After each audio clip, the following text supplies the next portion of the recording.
رب العالمين والصلاة والسلام على من لا نبي بعد أما بعد أعوذ بالله من الشيطان الرجيم بسم الله الرحمن الرحيم يا أيها الذين آمنوا قوا أنفسكم وأهليكم نارا وقودها النار والحجارة عليها ملائكة غلاظ شداد لا يعصون الله ما أمرهم ويفعلون ما يؤمرون.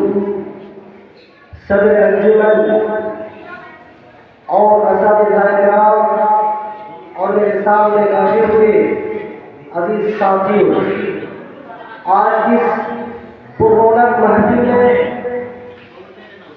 میں جس موضوع کو لے کر آپ کے سامنے روبرو ہوا ہوں وہ تربیت اولاد. میرے پیارے ساتھیوں، اللہ تبارک و تعالیٰ کا بے پناہ شکر و احسان ہے، اس نے ہماری اولاد کے درمیان اولاد نعمت ایک عظیم چیز ہمیں عطا کیا ہے. اولاد ایک آزمائش بھی ہے، فتنہ بھی ہے اور اللہ کی نعمت بھی ہے. اللہ تبارک و تعالیٰ نے ہم تمام مسلمانوں کو بہت سی فرائض سوچ کر ادا کرنے کا حکم دیا ہے. انہیں میں سے ایک اہم فریضہ اولاد کی تربیت کی ہے، کیونکہ تربیت ایک ایسی چیز ہے جو انسان کو اعلیٰ سے مقام تک پہنچا دیتا ہے. انسان کی تربیت ایک ایسی چیز ہے جو انسان کو بڑے مقام تک پہنچا دیتا ہے. لیکن اگر بچے کی تربیت بچپن ہی سے ابتدائی سے بچپن کی اعلیٰ تک کی بچوں کی تربیت کو شروع کر دی جاتی ہے، وہ کوتاہی کی صورت میں کبھی بھی اپنی بچوں کے اخلاق اور تربیت دیتی نہیں. میرے پیارے ساتھیوں، اسی لیے اللہ تبارک و تعالیٰ نے اپنے بچوں کی تربیت کے لیے ماں باپ کو اسلام میں خاص کر کے اپنے ماں باپ کو مربی کی حیثیت سے اپنی ذمہ داری بنایا.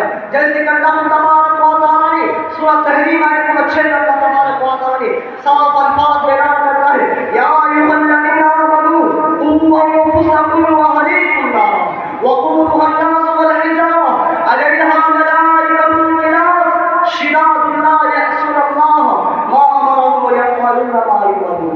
ایمان والو، تم اپنے آپ کو اپنے گھر والوں کو اس آگ سے بچاؤ جس کا ایندھن انسان اور پتھر ہے، جس پر سب دل مضبوط فرشتے مقرر ہے، اور جو حکم اللہ تعالیٰ دیتا ہے اس کی کبھی بھی نافرمانی نہیں کرتے ہیں، اور اسے جو بھی حکم دیا جاتا ہے اس کی وہ بجا لاتے ہیں. یقیناً اولاد کو جہنم سے بچانے کی صورت یہی ہے کہ والدین پیرنٹس اس کی ذمہ داری ہے ان کی زندگی کا، ان کی قرآن کی محفلوں میں ان کو قرآن پڑھانا، ان کی نماز کی تعقیب کرنا، بچوں کے گھر میں دینی ماحول پیدا کرنا. میرے پیارے ساتھیوں، کل قیامت کے دن والدین سے پیرنٹس سے سوال کیے جائیں گے، پوچھے جائیں گے. جناب محمد رسول اللہ صلی اللہ علیہ وسلم نے اپنی ذمہ داری کے بارے میں آگاہ کر دیا ہے، امت کو بتا دیا ہے کہ کلکم راع وکلکم مسئول عن رعیتہ. اے لوگوں، تم میں سے ہر ایک کی ذمہ داری ہے. کل قیامت کو ہر ایک سے اپنی ذمہ داری کے بارے میں پوچھا جائے گا، سوال کیا جائے گا. ذمہ داری سے کوئی آزاد نہیں. گھر کی نگرانی، بچوں کی تعلیم و تربیت میں، گھر میں دینی ماحول پیدا کرنا، قرآن پڑھنا، نماز کی تعقیب کرنا، بچوں کو دینی راستے کی طرف بھیجنا، مدارس میں بھیجنا، حافظ قرآن بنانا. میرے پیارے ساتھیوں، یہ ماں باپ کی ذمہ داری ہے، والدین کی ذمہ داری ہے. ہر ایک والدین کو چاہیے اپنے بچوں کے سے تعلیم دے، کیونکہ نبی اکرم صلی اللہ علیہ وسلم نے فرمایا کہ بچوں کی 5 سال کی مدت دیکھنے میں بہت مختصر معلوم ہوتا ہے، لیکن ہمیں آپ کو تجربہ بتاتا ہے کہ بچے کی زندگی میں آئندہ زندگی بہت زیادہ اثر کرتا ہے. اسی لیے حدیث شریف میں بچوں کی تعلیمات شروع ہی سے کر دی گئی ہے. میرے پیارے ساتھیوں، آئیے دیکھیں بچوں کی تعلیم اور تربیت میں ماں باپ کی کیا کیا ہونا چاہیے. بچہ جب آشور ہو جائے، جب بڑے ہونے کے لائق ہو جائے، اسے بتا دیا جائے مسلمان ہونے کے لیے اللہ کی ذات و صفات پر، نبی و رسول پر، فرشتوں پر، آسمانی کتابوں پر، دوبارہ زندہ کیے جانے پر، مرنے پر،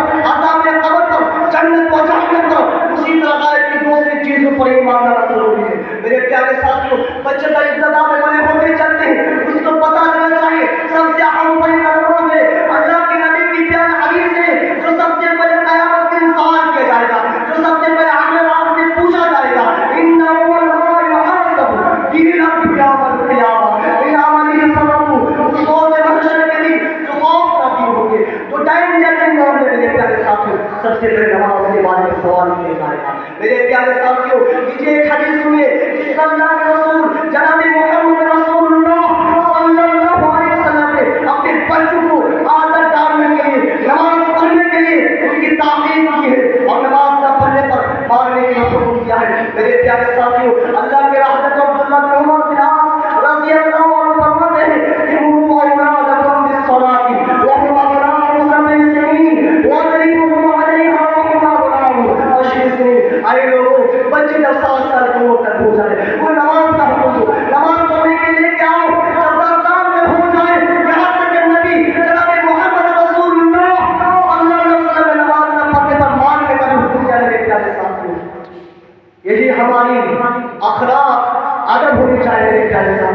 پیرنٹ سے، والدین سے، ہر گارجین سے ہی آبدار ہونے کی ایسے کہ اپنے بچوں کے صحیح تعلیم دیجیے میرے پیارے ساتھ میں۔ اللہ تبارک و تعالیٰ سے دعا کروں کہ بارے تمام مسلمانوں کو اپنے بچوں کے نیک اور صالح عمل کرنے کی توفیق عطا فرما۔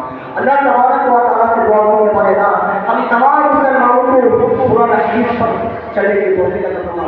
آمین۔ وآخر دعوانا الحمد للہ رب العالمین۔ السلام علیکم ورحمۃ اللہ وبرکاتہ۔